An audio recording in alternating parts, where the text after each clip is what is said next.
เนาะกินนาดีตะวันต้นกล้ากาตะวันต้นกล้าเนาะ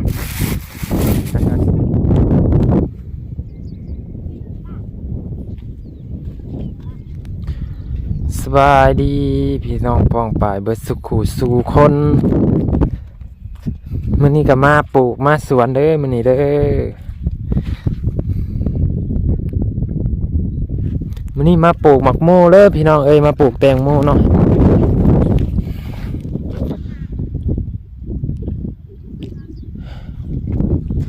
มื้อนี้มาปลูกหมักโม่พี่น้องเอ้ย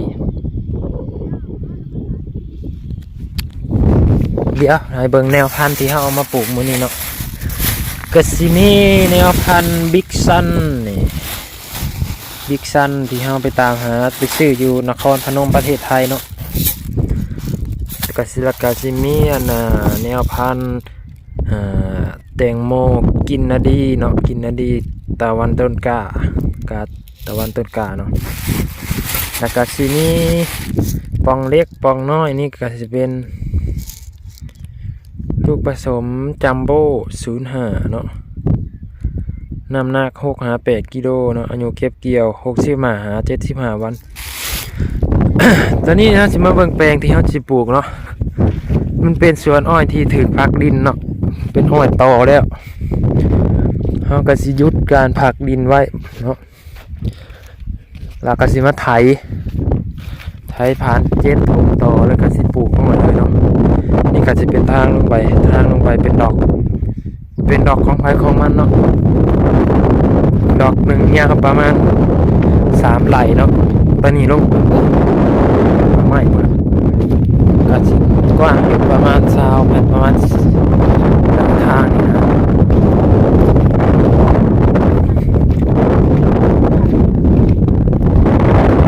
ปลูกแล้วแปลงในมุ้งอ่ะล็อกนี่ก็สิกว้างอยู่ประมาณ3 เมตรคือกันเฮ้ย3 ใบคือกันล็อกนี่ก็3 ใบล็อกนั่นก็3 ใบก็สิได้หลายลายเนาะเป็น100 ลายปุ๊บแบ่งกันหลายคนข้าวหนูเรียกว่าพลอยน้ำเพชรนี่ล่ะ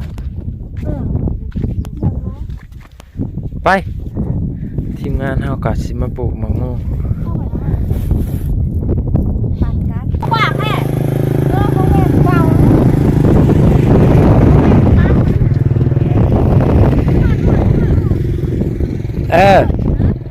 เงียบเข้าไปอีกบอกเดี๋ยวสิมามื้อนี้หันมีคนมาปลูกให้ไป3 ไร่2 ดุ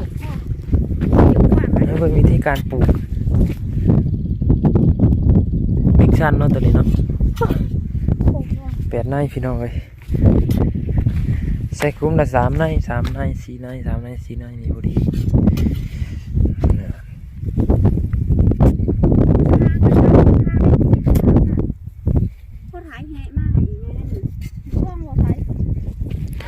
โอ้ยข่อยข้อดีได้ข่อยขาดกันได้ทำนี่เจ้าจะว่าด้วยว่ามันใหญ่ไปกับเราไวเรียกของเราไปบัดนี้ต้องหยกกว้างให้คนปลูกเป็นหมากปลูกก่อนได้เขาจังปลูกเป็นปลูกเป็นหมากดอกหมากนะ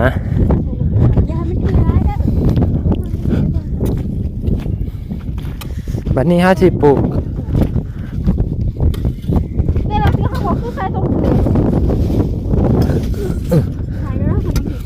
้วก็หลอกคนนี้ถ้าปล่อยจะคู่ได้เขาว่าจะคงเขาไม่ใจใดนึงค่ะไปแทกกันไหมแทกเนี่ยเลยก่อนไปแทกกันไหมป้าแทกบนทูบแล้วก็ถามได้จากไรค่ะกระปันน่ะเอาคนละเจ้าของมองเสียงต่างหากของเราต่างหาก